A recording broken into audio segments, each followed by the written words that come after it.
जब आप अपना कोर्ट केस जीत जाते हैं तो क्या आपको आपके कोर्ट का खर्चा और वकील साहब की फीस वापस मिलती है?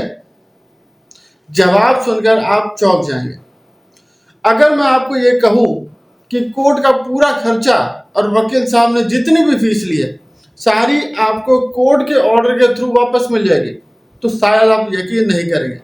तो चलिए आज के इस वीडियो में हम आपको इसी का जवाब देने वाले हैं और वो तरीके बताने वाले हैं जिसके माध्यम से आप अपने कोर्ट के खर्चे को अपोजिट पार्टी से निकलवा सकते हैं, वो भी कोर्ट के ऑर्डर के थ्रू।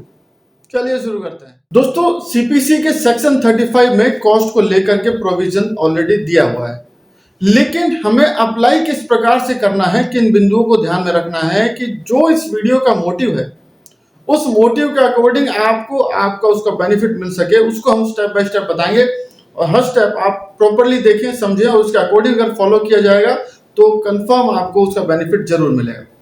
तो शुरुआत करते हैं पहले बिंदु से। पहला बिंदु ये है कि जैसा हमने पहले बताया कि लगभग केसेस में हर प्रेयर में इसको इन्वॉल्व किया जाता है, इसको इंक्लूड किया जाता है कि जो लिटिगेशन चार्ज है और जो सूट का कॉस्ट है, जो वकील साहब खर्चा है, वो भी दिलवाया जाए कोर्ट के माध्यम से। ये तो हो गया पहला बिंदु। दूसरा बिंदु जो सबसे महत्वपूर्ण है, सबसे मेजर है, उसके बारे में हम आपको बता रहे हैं। देखिए, जब आपका केस अंडर ट्रायल होता है, उस केस के ट्रायल के दौरान या उससे पहले उस केस से संबंधित जितने भी खर्चे आपने बियर किए हैं, वो ट्रैवल एक्सपेंस भी हो सकता है, वो डॉक्यूमेंट अरेंज करने के लिए कोई एक्सपेंस हो सकता है, वो बैंक को लेकर के कुछ ट्रांजैक्शन अरेंज करना, कुछ और खर्चे बियर करना, इस प्रकार के खर्चे हो सकते हैं, या फिर कहीं जा करके वहां से कुछ एविडेंस, विटनेस इत्यादि कलेक्ट करना, वो लेकर के हो सकते हैं। लेकिन इसके साथ में जो मेजर चीजें रहती हैं, मेजर चीजें ये रहती है कि वकील साहब की फीस और लिटिगेशन एक्सपेंसेस, इन चीजों को आपको डॉक्यूमेंट्री प्रूफ रखना है। और ये डॉक्यूमेंट प्रूफ जो है वो जब आप अपना एविडेंस देंगे कोर्ट में, उस एविडेंस देते टाइम पर इन सबको एग्जिबिट करना है। जी हाँ, गौर से समझिए, इन डॉक्यूमेंट को, ओरिजिनल डॉक्यूमेंट्स को एग्जिबिट करना है, रिकॉर्ड पर लगाना है, उस फाइल पर रिकॉर्ड पर रखना है ताकि इसको पढ़ा जा सके। अब ध्यान रखिए, थोड़ा टेक्निकल है, मार्क नहीं करना है, एग्जिबिट करना है ताकि इसको एविडेंस में पढ़ा जाए।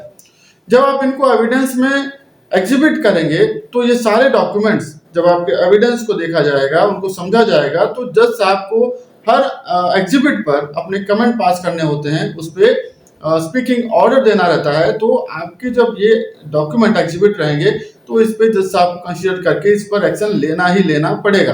तो बेसिकली ये बहुत ही मेजर और इम्पोर्टेंट पॉइंट है। अब इसी में अगला बिंदु ये है कि आपने प्रेयर में ये चीज मांग ली, एविडेंस में आपने रिकॉर्ड्स लगा दिए, डॉक्यूमेंट्स लगा दिए, एग्जिबिट कर दिए। अब जब आर्गुमेंट में आपके वकील साहब आर्गुमेंट करते हैं तो ये चीज उसमें कंक्लूड हो, आर्गुमेंट में इसको आर्गुमेंट का हिस्सा बनाएं कि इस केस को लड़ने में आपका सो एंड सो खर्चा आया है और वो सो एंड सो एग्जिबिट में इसको मेंशन किया गया, उसके प्रूफ एग्जिबिट किए गए हैं। ये बहुत ही इंपॉर्टेंट है।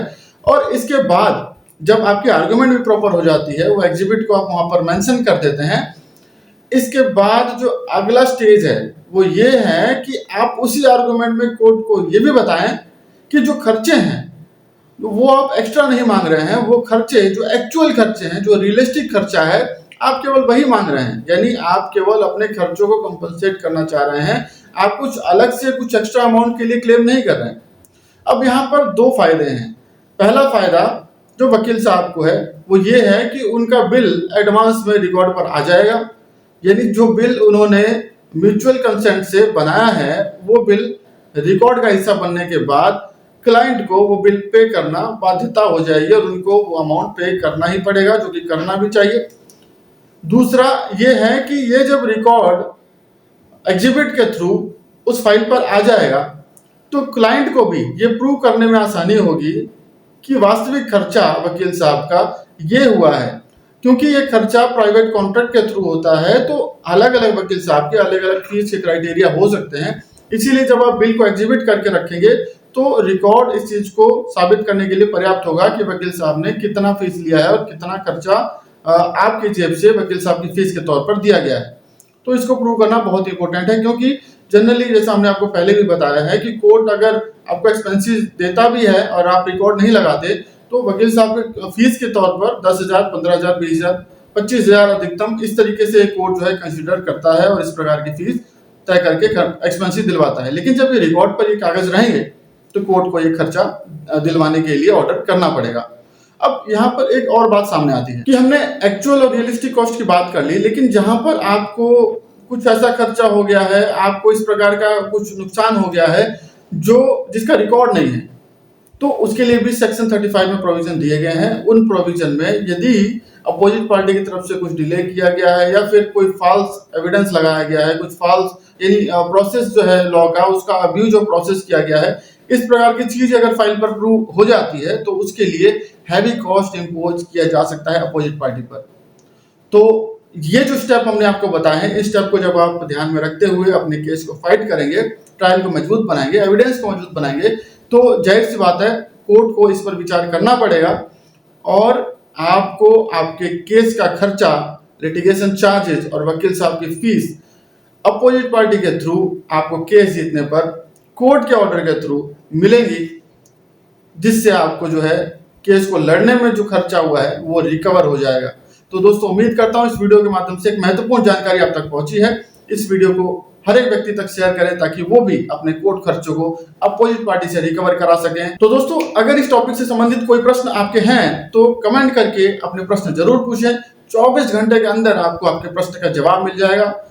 ऐसे ही कानून से संबंधित जानकारी के लिए चैनल को सब्सक्राइब कर दीजिए, वीडियो को शेयर कर दीजिए। मिलते हैं अगले वीडियो में एक नई कानूनी जानकारी के साथ। तब तक के लिए नमस्कार।